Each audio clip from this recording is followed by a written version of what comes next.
Un año después de las elecciones del 2 de diciembre que propiciaron el histórico cambio político en Andalucía, nos estamos preguntando en la cadena SER cómo está Andalucía en economía, en empleo, en derechos básicos, en los pilares del estado del bienestar, en educación, en sanidad, en asuntos sociales y en dependencia. ¿Cómo está Andalucía un año después? A estas y otras preguntas responde esta tarde en La Ventana de Andalucía la coordinadora andaluza de Podemos y presidenta del Grupo Parlamentario de Adelante Andalucía, Teresa Rodríguez. La Ventana de Andalucía. Fernando Pérez Monguió. Un saludo a Andalucía, buenas tardes. Seguimos la ronda de líderes políticos el lunes, recordamos, con el portavoz del Partido Popular, José Antonio Nieto, el martes con el vicepresidente de la Junta de Líderes de Ciudadanos, Juan Marín. Aplazamos la entrevista prevista ayer con la socialista Susana Díaz al próximo martes y también la próxima semana, el miércoles y el jueves, la secretaria general de UGT y Comisiones Obreras, Carmen Castilla y Nuria López, respectivamente. Y hoy, lo dicho, a la coordinadora andaluza de Podemos y presidenta del Grupo Parlamentario de Adelante Andalucía, quien ya se encuentra en los estudios de Radio Cádiz. Unicaja Banco, primera entidad financiera andaluza. Teresa Rodríguez, buenas tardes. Hola, buenas tardes, Fernando. Y muchísimas gracias por asomarse a la Ventana de Andalucía. Un año del 2 de diciembre, a su juicio, ¿cómo está Andalucía? Bueno, pues Andalucía básicamente se podría decir que después de este periodo de gobierno del cambio, como les gustaba llamar a los miembros del tripartito de derecha, pues la situación no ha mejorado, desde luego. Hay como una sensación de acumulación de recortes, especialmente en la sanidad. Cualquiera que entre en un centro de salud, en un hospital en estos días, se dará cuenta de la ansiedad que se genera en las listas de espera para las pruebas diagnósticas o para las operaciones. En educación vemos también cierta continuidad en el cierre de líneas públicas, y tenemos que decirlo así, como continuidad. El PSOE cerró en su última legislatura, el último año, 450 líneas de la pública y el tripartito de derecha ha cerrado 411, es decir, seguimos cerrando líneas de la pública y blindando la concertada. Seguimos con una situación en la que más de 11.000 escolares siguen estudiando en barracones, a pesar de las críticas pues virulentas que hacía el PP desde la oposición. Pues había un recorte de 50% en los presupuestos para infraestructura en 2 años. Seguimos teniendo carencias serias en atención al alumnado con necesidades educativas especiales, y de hecho se está movilizando la comunidad educativa en este sentido en estos días. Despidos en escuelas infantiles. Es de continuidad, y también de continuidad para mal en cuestiones fiscales, que esa es la madre del cordero. Cuando venden las rebajas fiscales, si nos damos cuenta, siempre son rebajas fiscales a las grandes fortunas. Nunca nadie de derecha te va a vender una rebaja fiscal de los impuestos que pagamos todo el mundo, ¿no? Del IVA o de los tramos más bajos del IRPF, no. La carga fiscal recae sobre la gente que trabaja y sobre la gente que tiene un salario, y se libera de esa carga fiscal a las rentas del capital, al patrimonio. En ese sentido, los recortes que se han producido en Andalucía tienen que ver también con una rebaja fiscal al 1% de la población andaluza, que es la que estaba llamada a pagar el impuesto de sucesiones y donaciones, y hay anunciado además más rebajas fiscales en este sentido, siempre para las rentas más altas. Esto al final son menos maestros, son menos sanitarios, son menos recursos para necesidades educativas especiales en las escuelas, son menos sustituciones en sanidad, son centros de salud que se cierran en Navidad, como está pasando en Sevilla, a denuncia de los sindicatos, y que es gravísimo que en época de alta demanda como ahora, cuando la gripe campa a sus anchas, se estén cerrando centros de salud por la tarde en la provincia de Sevilla. Pues eso es lo que pasa cuando uno recorta los impuestos a las grandes fortunas, que lo pagamos los trabajadores y las trabajadoras en servicio. Vamos por partes, señora Rodríguez. El gobierno del PP y Ciudadanos repite como un mantra que han generado confianza a los inversores que están apostando abiertamente por Andalucía. ¿Eso cómo casa ese mensaje con las subidas de paro de noviembre y de los últimos meses? Bueno, en materia de empleo todos son incumplimientos y promesas falsas, pero eso cualquiera, no hace falta ser economista, sabía que ningún gobierno puede prometer 600.000 empleos en un año, como hizo el PP en grandes carteles por las carreteras de toda Andalucía, defendiendo que lo iba a hacer, y en el momento en el que tomaron posesión, el propio consejero de Economía admitió que era, bueno, pues son cosas que se dicen en campaña, ¿no?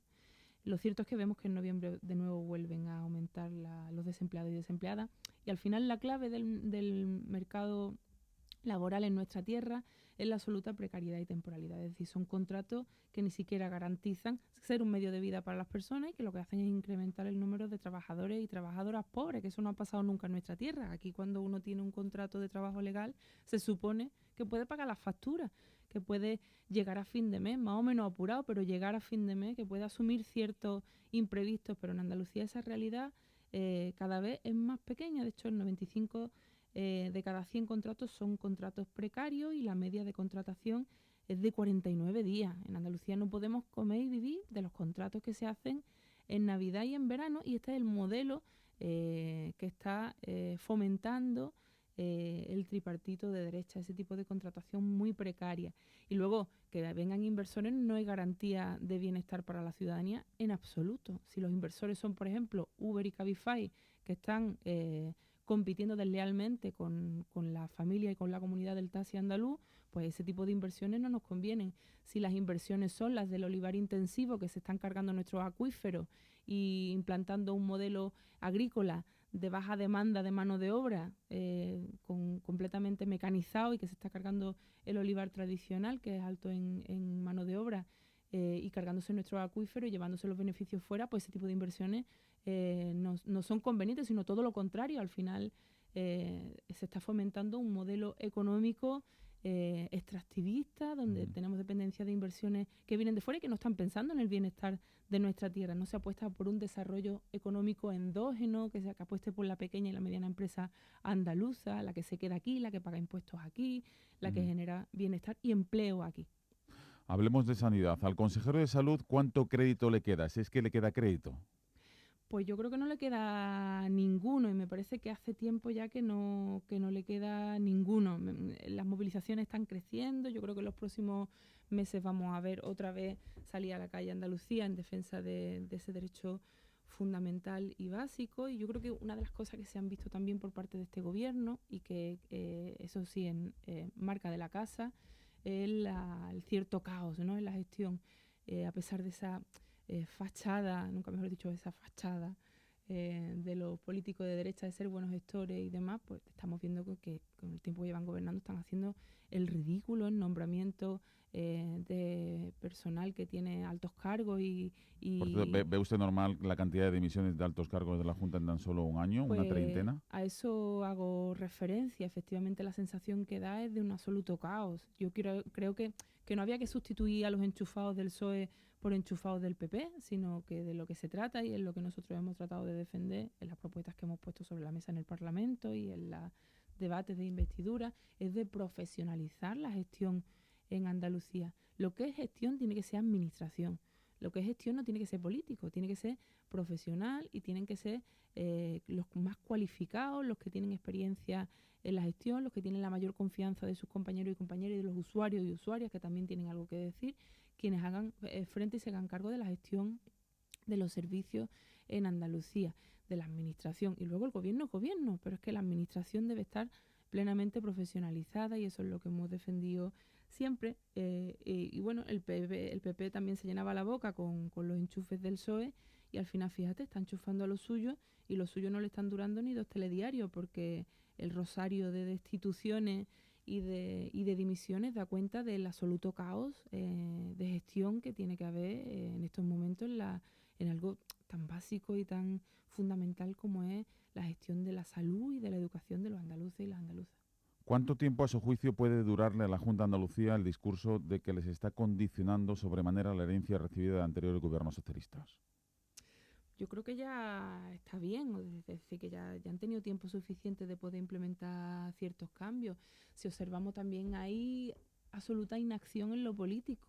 En lo que llevamos de legislatura no se ha presentado ningún proyecto de ley de peso. Se han presentado proyectos de ley muy, muy de trámite, de cámaras de comercio y de otra cuestión muy parcial que requería cierta urgencia, pero ningún proyecto de ley de calado. Y claro, uno no sabe si alentarles a tener actividad legislativa o más bien que se queden quietos, ¿no? Porque el tipo de promesas que hicieron cuando llegaron al acuerdo con Abascal, porque quiero recordar que el pacto de gobierno andaluz se firmó en Madrid con Abascal, con Casado y con Rivera en su momento, hablaba de una Andalucía del ecocidio, a pesar de que hoy Moreno Bonilla se esté paseando con un trajecito verde. Se parece que la cumbre de Madrid se está convirtiendo en el lavado oficial verde de las empresas multinacionales que contaminan y también de los políticos que no tienen ningún interés por luchar contra el cambio climático. En este caso, nuestro presidente Moreno Bonilla, ¿no? Un gobierno del ecocidio, un gobierno de los ricos que le ahorra impuestos para hacernos pagar los recortes a la mayoría social, un gobierno que niega la violencia de género, como violencia machista, que habla de violencia intrafamiliar, como si se tratara los asesinatos de mujeres de pelea entre hermanos por una herencia, como si fuera lo mismo, cuantitativa y cualitativamente. En este sentido, ¿cuánto está condicionando Vox las políticas del gobierno andaluz y cuánto daño está haciendo esta involución? Mucho, especialmente en lo simbólico, en lo que hace que se coloque en ciertos marcos ideológicos que parecían superados en Andalucía. Yo no quiero heredarle a mi hija una Andalucía así de carca, una Andalucía que se cuestione el hecho de que el machismo provoca asesinato, de que hay una explicación cultural e ideológica también detrás de los asesinatos de mujeres en España y en Andalucía, contra la que hay que luchar. Es decir, el que no luche contra el machismo está siendo cómplice de los asesinatos que se producen por su existencia en la sociedad, por la existencia de un patriarcado que considera a las mujeres inferiores y que cuando las mujeres deciden hacer su vida, pues se rebela contra ellas de esa forma tan violenta, ¿no? En su expresión más dura. Efectivamente está haciendo muchísimo daño sobre extranjeros, personas extranjeras, personas que vienen de otros países, y sobre menores. Bueno, en el día de ayer teníamos que lamentar un atentado, y hay que llamarlo atentado, que estoy viendo en pocos medios de comunicación la palabra atentado terrorista, que es que si esto se hubiera producido en, pues no sé, en cualquier plaza de Madrid, seguramente estaríamos hablando de un atentado terrorista y no de una granada de entrenamiento que alguien tiró por una valla. Esto es un atentado terrorista que tiene una base ideológica que se está construyendo en los últimos meses, que es la más cobarde del mundo, que es la de tratarse de enfrentar con niños y niñas, chavales y chavalas que están solos en nuestro país. Es que no puede haber más cobardía que el que se enfrenta a ese sector que es el más vulnerable seguramente de nuestra sociedad. Y esa base ideológica, pues a veces genera estas expresiones tan violentas. Y no es un caso aislado. Hay agresiones desde hace meses en el barrio de Hortaleza, pero también en Zaragoza. Hace poco se le hundía el cráneo a un menor con un bate de béisbol. Son agresiones que están ocurriendo en muchos lugares de este país, de España. Aquí hubo una intención también por parte de los portavoces de Vox, traernos la xenofobia al barrio de la Macarena, encontrándose con todo el vecindario. Le puede salir cara, por cierto, ¿eh? Eso espero, porque hasta que no haya condenas por delitos de odio, esta gente van a seguir campando a sus anchas y cultivando el odio, y cultivando un odio que genera violencia y que espero que no tengamos que lamentar ninguna muerte. Parece que lo estamos esperando, y cuando eso ocurra, a lo mejor no nos importa tanto, porque como son extranjeros, pues estamos acostumbrados a verlos morirse en el estrecho, pero resulta que no, que son personas, y que además, en el caso de los menores, son menores que están bajo tutela de nuestra comunidad. De nuestra comunidad no hablo de la administración, del gobierno, de la Junta. La comunidad es el conjunto de personas que asumimos colectivamente que a los niños y niñas hay que protegerlos. Y eso es un consenso social que esta gente están tratando de romper de forma agresiva y violenta. Entonces es fundamental que empiece a haber condena. Nosotros estamos trabajando en esa clave, y que la cobardía con la que están afrontando esta cuestión, tanto el PP como Ciudadanos, también se termine. Es que no se ha escuchado ninguna condena a la agresión de Rocío Monasterio del Centro de Menores de la Macarena, plantándose allí en plena campaña para señalarlos con el dedo como criminales. Es que no hemos escuchado a la consejera condenar estos hechos, es que no hemos escuchado, a pesar de habérselo pedido al presidente de la Junta de Andalucía, condenar estos hechos. Es que esa mano blanda que tiene la derechita cobarde con la extrema derecha en Andalucía nos va a costar un disgusto, y no estamos dispuestos a llegar a ese escenario. Hablemos de corrupción. Hace unos días conocimos la devastadora sentencia de la pieza política de los ERES. A su juicio, ¿se ha quedado el PSOE andaluz con los actuales mandatarios, no sin legitimidad, evidentemente han sido votados, pero sí sin discurso para poder hacer o ejercer su labor de oposición? Tienen serias dificultades. Yo creo que Eso yo no me voy a meter en las cuestiones internas del PSOE, lo tendrán que ver ellos en sus procesos congresuales y demás. Pero yo creo que por el bien no solo del PSOE andaluz, o del socialismo en Andalucía, o de las personas que votan al PSOE, que son mis vecinos, que son gente maravillosa, que lleva toda la vida luchando en su momento contra la dictadura, ahora contra los recortes, gente estupenda, no merecen esos representantes y merecen hacer un punto y aparte en esta generación de dirigentes del PSOE que no ha echado los dientes en las organizaciones sindicales o vecinales, como tantísimos socialistas honestos, sino que ha echado los dientes en la sede y que se ha profesionalizado y que ha vivido del socialismo, no por el socialismo, durante muchos años. Yo creo que es necesario pues, un proceso de regeneración potente desde esa banda, no solo porque afecta al PSOE, sino porque afecta al conjunto de la izquierda. Nosotros, desde luego, vamos a tratar de abanderar y de ser merecedores de la confianza de los andaluces y las andaluzas como la única oposición de izquierda que puede hablar, que puede decir algo de regeneración democrática en esta tierra, en Andalucía, y queremos poder ser la alternativa al trifachito en las próximas elecciones, claro que sí. Ustedes pidieron la reprobación de los gobiernos de Chávez, Griñán y Díaz en el Parlamento andaluz. Un letrado de la Cámara hoy ha dicho que no pueden reprobarse a los gobiernos. ¿Qué camino van a coger ustedes ahora para expresar su malestar con los anteriores ejecutivos socialistas o van a desistir en este deseo de reprobación? Yo creo que la reprobación más clara, la que sí se puede efectivamente debatir, además tendrá que ser la mesa la que decida si se puede o no debatir una proposición no de ley. Hemos debatido tantas cosas en proposiciones no de ley. En el Pleno del Parlamento nosotros vamos a seguir defendiendo nuestra proposición no de ley en este sentido y seguiremos defendiendo también la necesidad de reprobar a Susana Díaz. Y ojo, no es una cuestión de hacer leña del árbol caído ni de tomarnos nuestra venganza por nuestra mano. Es una cuestión de salud democrática. Si una persona siendo presidenta de la Junta ha decidido retirar la acusación, porque es que por más, además mintiendo, los medios de comunicación, retirar la acusación, es decir, no pedir responsabilidades, eximir de responsabilidades a los 19 condenados de la pieza política de los ERE, tiene que asumir las responsabilidades. Y lo decidió motu propio en su gobierno, por cierto, con el apoyo de Ciudadanos, que en su momento no dijo ni pío, que aquí algunos hicimos oposición a eso, pero desde luego Ciudadanos no estaba por dar esa batalla. Pues tendrá que asumir responsabilidades políticas por tomar esa decisión, que es que esa decisión le va a costar a los ciudadanos posiblemente cientos de millones de euros, porque no se pueden pedir que se asuma la responsabilidad civil, y esto es muy grave, y esto es para asumir responsabilidades políticas. Y si ella no la asume motu propio, pues tendrá que ser el Parlamento quien la repruebe, y es exactamente lo que estamos defendiendo. ¿Usted cree que habrá gobierno central pronto? Pues no lo sé, yo no sé, espero que sí. Y si hay gobierno central, ¿cuáles a su juicio deben ser las principales reivindicaciones que debe plantear la Junta al Ejecutivo Nacional y en qué asuntos cardinales para Andalucía apoyarían ustedes al gobierno andaluz frente a Madrid? Nosotros lo hemos dicho muchas veces, que gobierne quien gobierne, Andalucía se defiende, como dicen los pensionistas de las pensiones.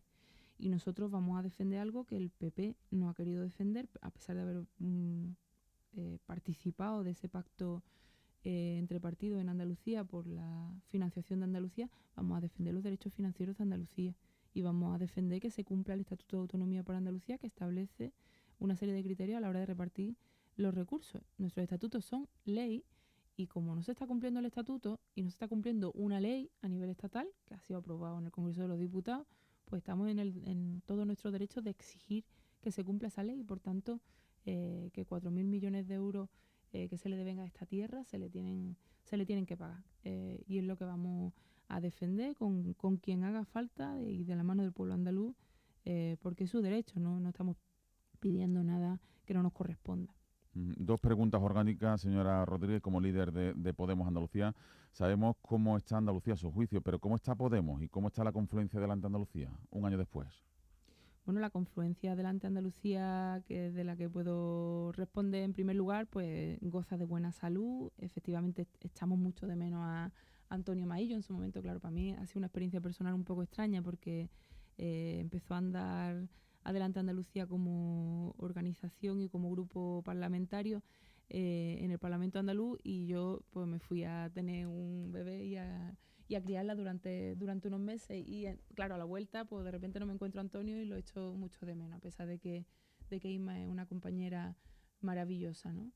¿Qué es lo que tenemos que hacer a partir de ahora? Pues yo creo que es fundamental construir Adelante Andalucía como organización que está cubriendo, que debe cubrir un espacio que creo que está huérfano, que es el del andalucismo de izquierda, que es el de la defensa de Andalucía desde una perspectiva de la mayoría social andaluza, y que creo que es terreno abonado para luchar contra los valores de la extrema derecha que se quieren imponer por la vía de las instituciones a través de este gobierno.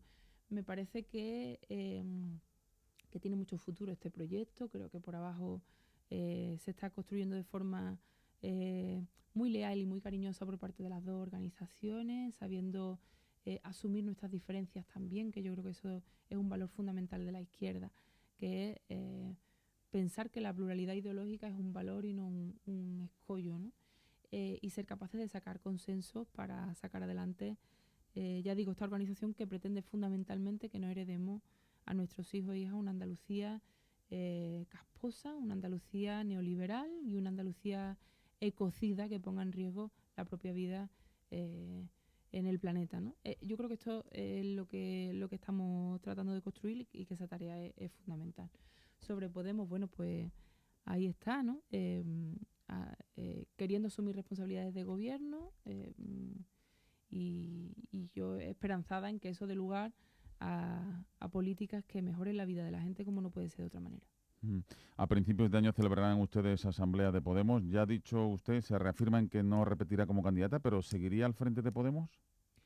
No es que me reafirme yo, es que firme un código ético, como firmamos todos los candidatos, que establece que no estamos en política profesional durante más de 2 legislaturas, que está bien, 8 años. ¿Y en el partido se puede o no? ¿O se lo está pensando? En el partido son 6 años de máximo, y yo llevo desde 2015 en este caso. Entonces no voy a volver a ser candidata a la Junta de Andalucía porque ya superaría, digamos, las 2 legislaturas, aunque las legislaturas han sido cortas, pues podría seguir 2 años, pero evidentemente no lo voy a hacer. De otras cosas porque tengo muchas ganas de volver a la escuela y a mi familia y a mi vida militante y activista y siendo activa en política de otra manera, pero para dirigir la organización son 6 años. Nuestra legislatura, en este caso, pues han sido muy cortas. Yo podría continuar y bueno, pues ya lo veremos, todavía falta un poquito para la asamblea y lo iremos viendo. Hay que garantizar también relevos, ¿no? Nosotros tenemos limitación de mandato y eso yo creo que es una vacuna democrática importantísima, pero para llevarla a cabo y ejercerla también hay que ir, pues digamos, fomentando que haya trabajo en equipo y personas que sean capaces de asumir el relevo, ¿no? Que eso es la clave y eso es fundamental ahora mismo.